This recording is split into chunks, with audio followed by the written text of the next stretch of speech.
Hi everyone, my name is Tori Oglesby and I'm going to be talking about epilepsy today. Basically, the reason I'm talking about this is because my boyfriend's brother actually is epileptic and it's something I've found very interesting.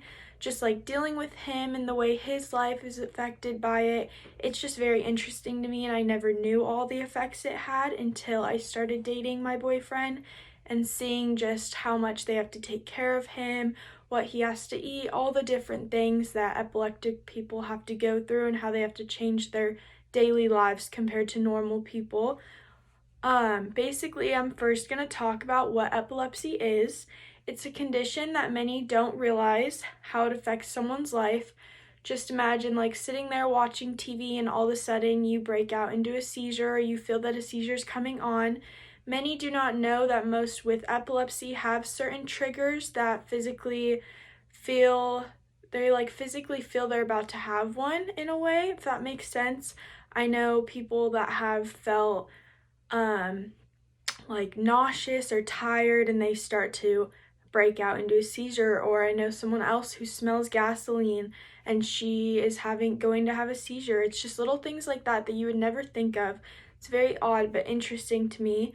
I've learned many things while reading these few articles that I've also had to read and put into my bibliography. So that's also taught me a lot more than I even have learned in the past few months. So according to Healthline, epilepsy is a neurological disorder marked by sudden recurrent episodes of sensory disturbance. It's a loss of consciousness and is associated with electrical activity in the brain. Some stare off into space and they can make like jerky movements. It's a brain disorder which causes it to affect many systems in the body. So this can cause you to be like dazed and confused, unresponsive. You can get a loss of consciousness. You can have rapid blinking or staring off into space. Fatigued or sleepiness is a big one for many. You can also have depression, severe headaches, loss of breathing, loss of your rhythm of breathing. Your heartbeat tends to change a lot.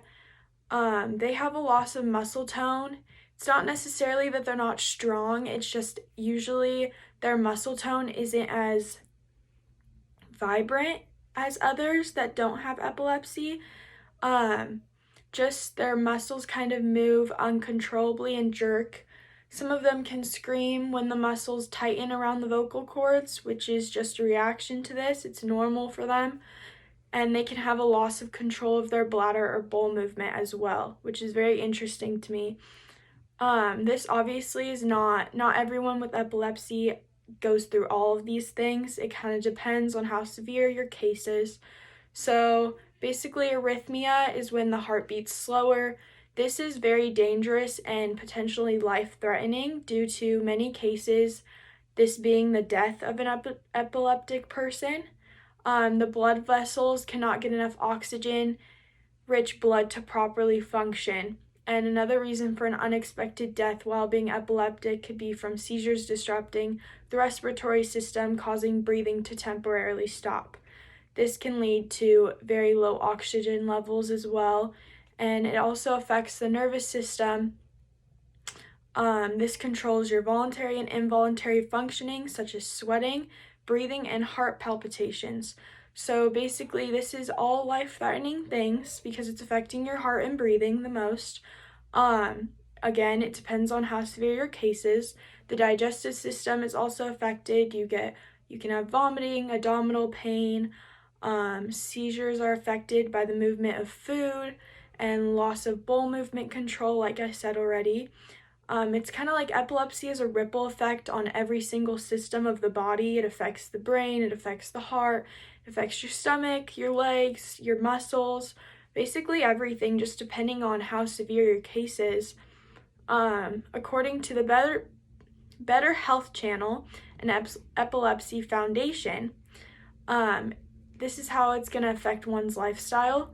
Managing and coping with this as an individual, family, and friends dealing with someone who's epileptic, it can be very challenging in many ways. The condition's different with every individual depending on how severe it is. The changes in life, they're just like an everyday life change. Like they're going through this every day. They have many triggers they have to look out for. They can't eat certain things because they have to keep their blood sugar levels in track.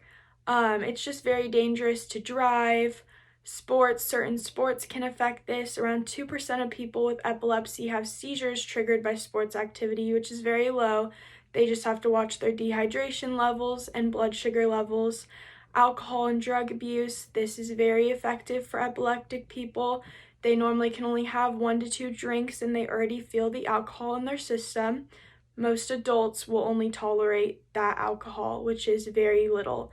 Binge drinking is not recommended. Drinking late at night, it causes reoccurring seizures. They often fear relationships, just that connection with people. They can have anxiety in a way, which is very interesting to me.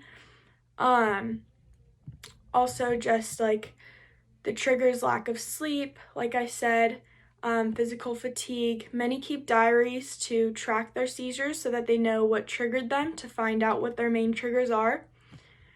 So basically, like in conclusion, epilepsy has several life-changing effects on people, their families, and friends as well. It's a diagnosis that one can eventually grow out of or they can live with for a lifetime. This is something that requires a lot of work, a lot of patience, and attention to detail when finding out what your triggers are. Having epilepsy can be very dangerous unless controlled and taken care of responsibly.